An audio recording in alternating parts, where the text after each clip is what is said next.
la Game Zone spéciale E3, aujourd'hui consacrée aux jeux RPG. Alors on rappelle le 3, c'est le plus grand salon du jeu vidéo du monde qui se déroule à Los Angeles chaque année. Et d'ailleurs ça veut dire quoi le 3? Ça veut dire Electronic Entertainment Exposition. Ah, qu'est-ce qu'elle est balèze, Julie. Prends les cours d'anglais, hein, c'est pour ça. E-Cube. Bon, bref, pour nous accompagner, nous avons Gollum et Thierry qui sont là. Ça va bien? Bonjour tout le monde, ça va très bien. La patate, bah ouais, vous avez raison parce que vous allez voir, c'est une bonne game zone, Et ça, puis, spécial RPG. Magic Julien qui est revenu justement de l'E3. Yeah! Ouais, ça fait longtemps que j'ai pas entendu. Yes, you welcome Magic, how you are, you wonderful! Qu'est-ce que t'as sorti là, cours d'anglais? Est-ce que tu peux sous-titrer ta tirade? Alors toi tu es parti à Los Angeles, mais moi c'est plus un américain du Nord que je parlais, c'est pour Je ça. peux vous dire, on est ensemble dans les cours d'anglais, eh bien je me marre. Ouais, c'est vrai que ça rigole énormément parce que j'arrive à faire des blagues en anglais. En fait, je découvre un truc, j'arrive à faire des blagues, mais la prof comprend pas. Alors il y a Julie à côté. T'arrives à faire des blagues, faut peut-être pas exagérer. Si, j'arrive. On va revenir à notre sommaire, non, qu'est-ce que t'en penses? Il y a Julie qui est obligée de préciser à la prof. Parce qu'on a des gros jeux, des gros RPG à vous présenter aujourd'hui. Énorme. On va avoir du Final Fantasy XII, du Kotor, et puis alors en fin d'émission... On garde la surprise. On dit pas. Non, si, on peut le dire. On dit pas. Un indice, sous votre écran, il aurait dû apparaître, à mon avis, dans une autre Game Zone qui a été diffusée mardi. Mais bon, Bon, allez. c'est pas un indice. Allez, si c'est un indice, c'est non, juste un indice. Ton avis. Ce n'est plus du cel shading. Oh Là, c'est un bel indice, Il est un peu celui-là. énorme ton indice. Non, il y a plein de jeux en cel Bon, shading. on commence Allez. avec un jeu qui a été annoncé depuis pas mal d'années maintenant, c'est Ouais. Fable. Ah ouais, Fable, ça devient une légende un peu, c'est un mythe urbain, c'est quelque chose. mythe urbain. Voilà. Sortira-t-il, ne sortira-t-il pas? Eh bien oui, il sortira donc sur Xbox en septembre 2004, c'est-à-dire Non. à la rentrée. On a une date pour Juste là, Fable. mais ouais, cette E3, ça a été l'E3 des dates. Ils ont enfin dit, ça y est, ça sort un On jour. présente les mêmes jeux mais avec les dates. Voilà, c'est ça, c'est la nouveauté de cette E3. C'est génial. Quelques images pour vous montrer que franchement, ça a l'air super beau. Alors là, on se bloque un petit peu sur l'aspect esthétique, qui franchement est assez éblouissant. Là, c'est ce dont je vous parlais un peu la dernière fois. On a vu quelques cicatrices sur le visage du personnage, parce que bien évidemment, dans le jeu, vous allez le prendre quand vous êtes enfant, et vous allez faire évoluer votre personnage, le faire grandir.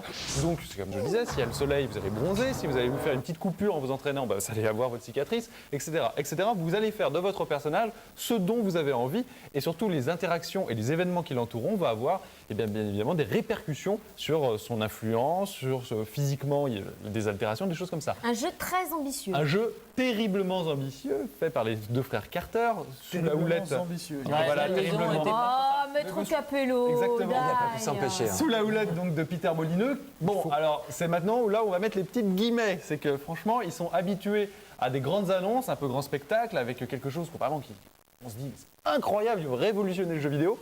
Là, pour la première fois, on pouvait un petit peu y jouer.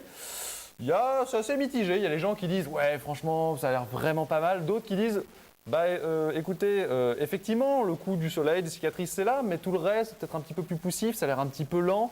Alors bien évidemment, attention, on n'est que vraiment, c'était encore une version bêta, donc on ne peut pas du tout se faire une opinion. Puis en plus, dans le salon, il y a toujours le son, on n'est pas immergé complètement dedans.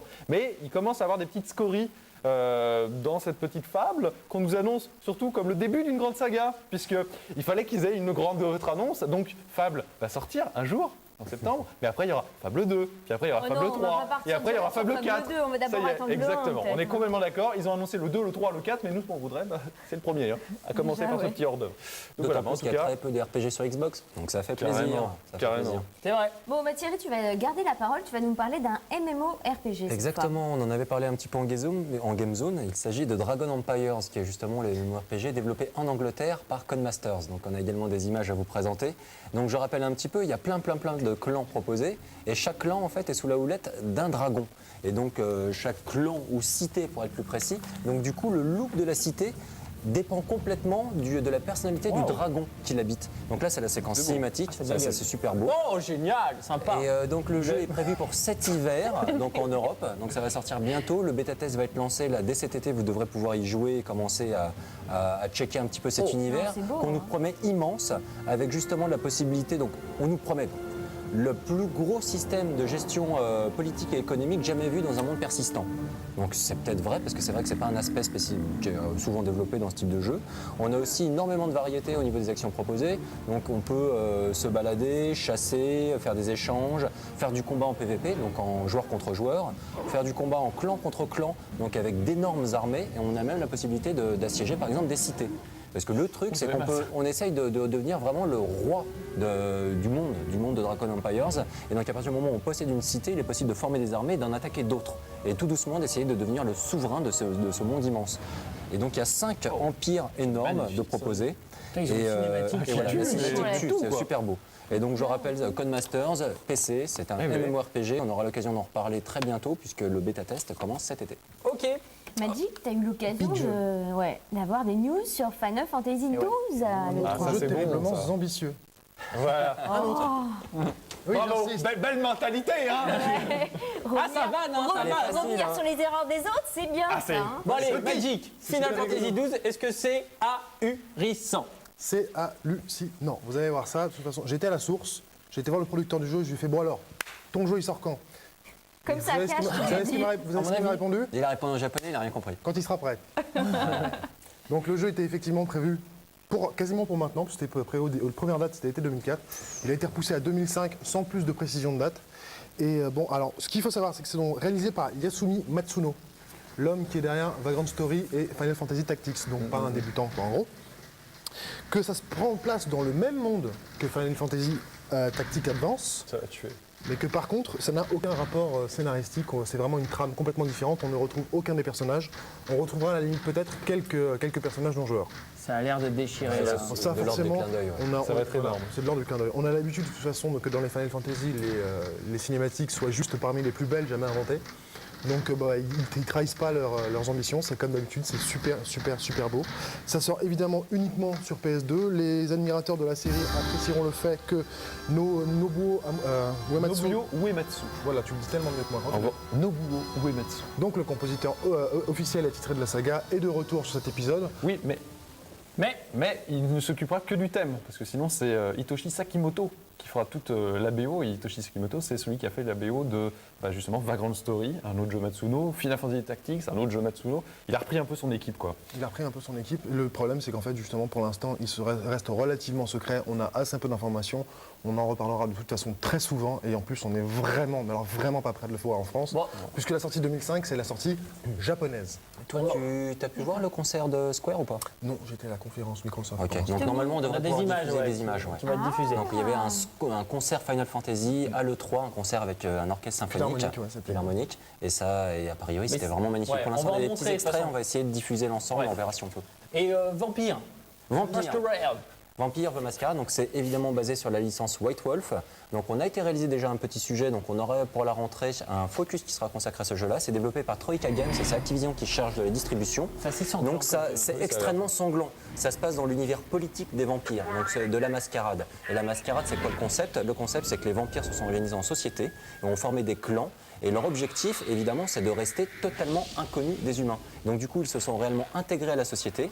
Et donc, certains sont plus du côté artiste, d'autres sont vraiment de gros financiers, d'autres restent planqués à l'intérieur des grottes, mais ils ne tuent que très rarement. Donc ils se contentent de se nourrir sur les humains en prenant un peu de sang, en leur faisant ensuite oublier le souvenir de la prise de sang, et de manière à rester complètement inconnus. Et donc c'est une présentation à la première personne, donc style FPS, avec le moteur d'Half-Life 2, donc ça promet quand même d'être relativement beau, mais par contre il s'agit d'un RPG à part entière. Donc on a la possibilité de choisir parmi, par exemple, 7 clans différents. Donc on choisit son clan, le clan propose en fait différentes habilités, donc au niveau de la force et des faiblesses. On a également une douzaine de pouvoirs de vampires différents, comme par exemple la force surhumaine, la possibilité de contrôler l'esprit de ses ennemis ou des gens qu'on croise. On a également donc la vitesse hyper rapide, on a l'invisibilité, et tout ça, ça se passe dans un Los Angeles moderne, et donc on aura l'occasion de visiter des nightclubs, de visiter également des vieilles baraques sur Hollywood Boulevard, etc. Ça promet d'être relativement glauque, très très noir au niveau de l'ambiance. On a mais censuré un peu les images, Ouais. c'est très sanglant C'est normalement. très sanglant, et c'est vraiment un univers qui est extrêmement construit, donc le scénario sera immense, vraiment immense, et donc en fonction de vos décisions dans le jeu, le déroulement même de l'aventure changera complètement, Tu et en nous as dit fonction que même du c'était clan. Quelle Et c'est plateforme? PC. C'est PC C'est uniquement. PC et ça sortira pour la rentrée en France. D'accord, bon, on reste avec du PC avec on teste le premier add-on de Rise of Nation. ça va. On se regarde le test tout de suite et juste après, on aura de la news notamment sur KOTOR. Restez avec nous. On n'a pas le droit de le dire, mais un autre jeu aussi.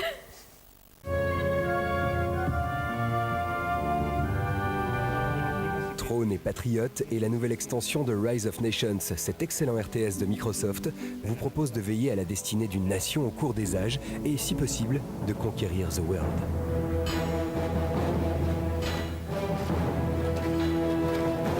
Mais que peut bien apporter une extension à un titre déjà quasi parfait? De la matière, Coco. On garde le principe, on conserve l'interface et les graphismes, mais on propose de nouveaux contenus, à savoir 6 nouvelles nations en plus des 18 que comportait l'original.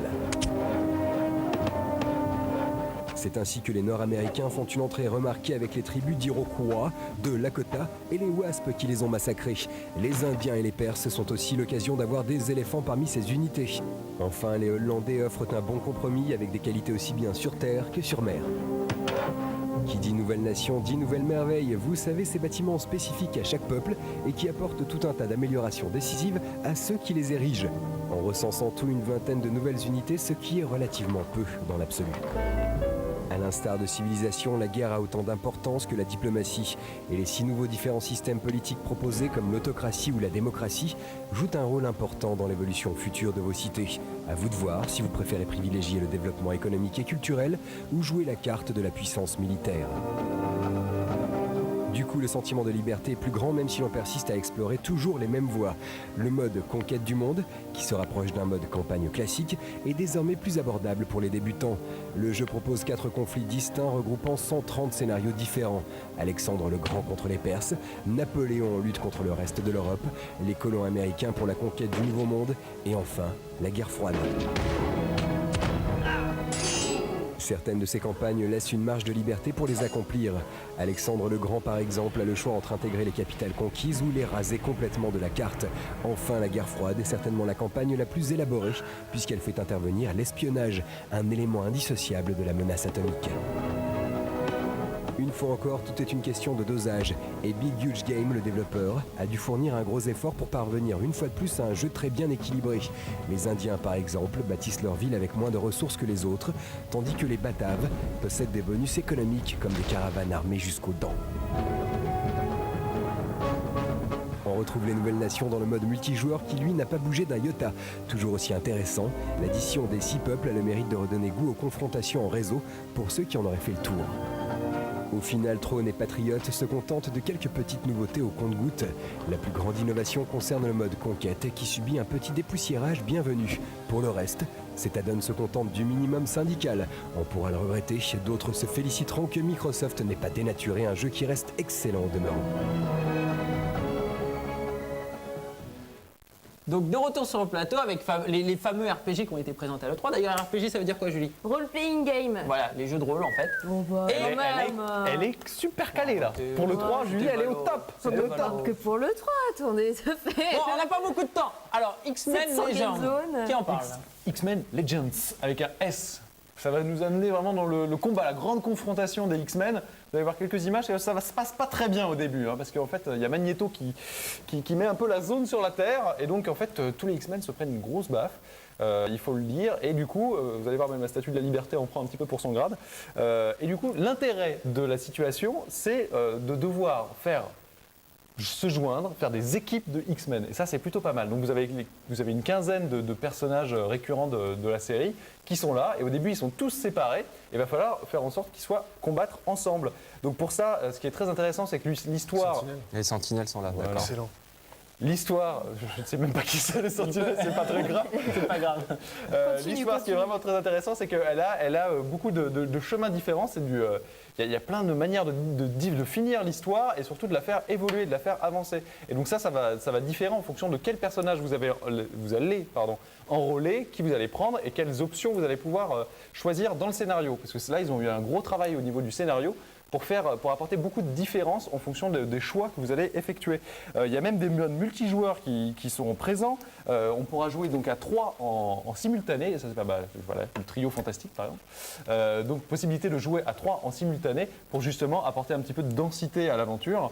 Moi, je ne suis pas un grand spécialiste du tout des X-Men, donc je ne saurais vous dire comment ça se présage.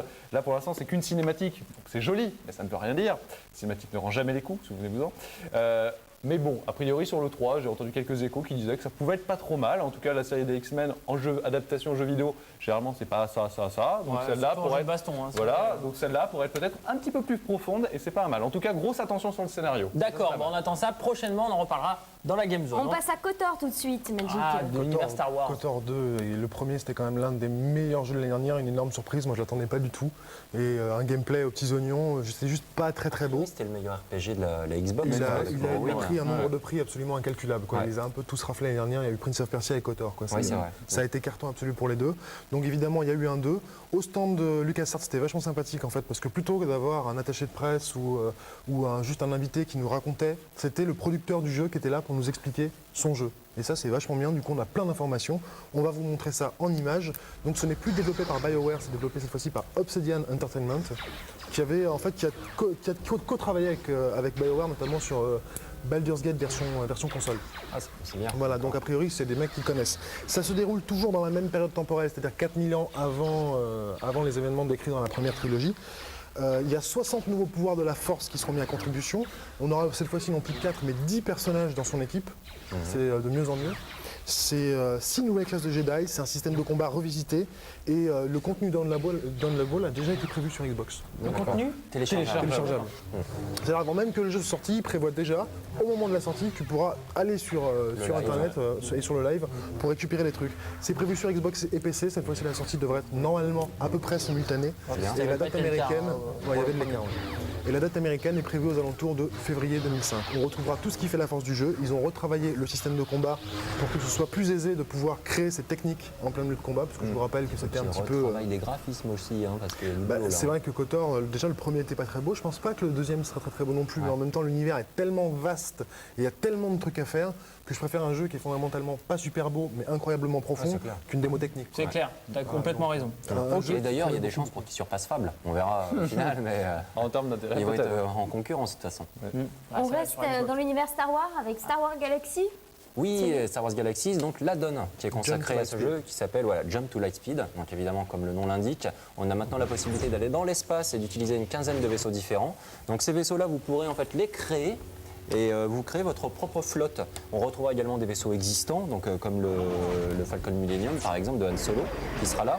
On aura également le C'est pas- YT 1300 Transport. Voilà, c'est pas le Faucon Millennium, parce que le YT 1300 Transport, c'est le modèle du Faucon Millennium. Ce sera pas le Faucon Millennium, ce sera ce genre de vaisseau que tu pourras conduire, soyons précis. Alors attends, c'est pas le. Alors, là, du jeu maintenant, moi je voulais le Faucon Millennium. Ah, tu pourras pas... Bon. Oh, et on s'agit- va te renvoyer à Los Angeles, tu Il s'agit commences d'un à- add-on. Ok. Regardez. Donc justement, c'est ça la nouveauté du jeu. Donc on aura une quinzaine de secteurs à explorer en plein espace. On pourra également, donc il y a une quinzaine de vaisseaux, il y a une dizaine de secteurs, il y a une centaine de nouvelles de missions. Il y a 4 nouvelles races qui pourront être incarnées. On a également on a 4 nouvelles professions et 2 nouvelles races qui pourront être incarnées. Et tout ça, ça sort pour la fin 2004. Et donc, il s'agit bien évidemment de la donne consacrée au MMORPG PC. Donc, qui est D'accord. sorti là en France il n'y a pas très longtemps. Donc, on suppose et on espère que la sortie de la donne sera quand même un peu plus proche que la sortie de la version américaine, la version française du jeu original. Donc, où il y avait un gros décalage. Mais en tout cas, une nouvelle fois, c'est super beau et c'est quand même donc une des spécificités qu'on avait annoncées pour le premier Star Wars Galaxies, donc la possibilité de voyager de planète en planète et d'aller dans l'espace. Ils n'avaient pas eu le temps de le faire et ils nous avaient promis la donne arrive. Et Donc, ben c'est voilà. bien. Et bah, de toute façon, les fans de Star Wars, on en reparlera toujours dans la Game Zone quand ça arrivera en France. On va faire une petite pause, Julien, je te propose, Allez. dans cette Game Zone spéciale RPG. On va faire une petite pause avec une vidéo sur une exposition qui va se dérouler à Paris, qui s'appelle Bande sculptée. Voilà. C'est une exposition consacrée à des figurines. On va regarder la petite vidéo. C'est jusqu'au 30 mai à la galerie Job Art, dans le 11e à Paris. Et après, vous allez voir le fameux jeu qu'on attend. C'est à la fin de la Game Zone, c'est énorme. Donc à tout de suite. Je peux donner un indice, un autre indice. Du vert. Un autre indice, Du vert. du vert. Voilà. Et c'est pas sur Xbox. Dans la rue Keller, juste à côté de Tonkam, le jeune artiste japonais Shinichiro Natsusaka est venu exposer ses créations. Ce professionnel de la figurine s'est expatrié en France après avoir réalisé au Japon des modèles pour les séries les plus cultes, Devilman, Evangelion, Princesse Mononoke et même L'étrange Noël de Monsieur Jack. Mais cette fois-ci, il présente une série de figurines originales créées spécialement pour cette exposition. 今回のエクスポジションは、フィギュアと、それを大きく引き伸ばした写真とテキストとその3つを、つなげることで画廊全体が一つのストーリーになるような。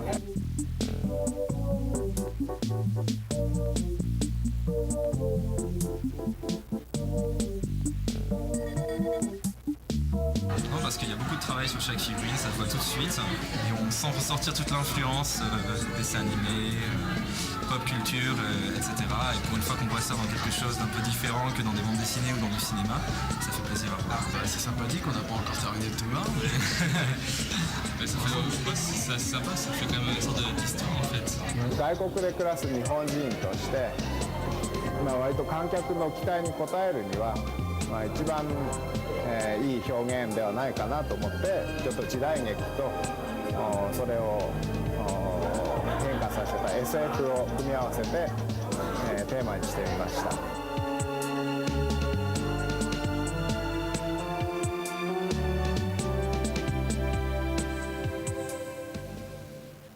Allez, après cette petite vidéo, on passe tout de suite à Xenosaga 2. On fait très rapide parce que grosse news en fin d'émission. Grosse news. Mais Xenosaga, c'est pas un mauvais jeu non plus. Le premier avait plutôt bien marché, en tout cas au Japon. Il sort là, juste là aux États-Unis. En Europe, à mon avis, il verra jamais le jour.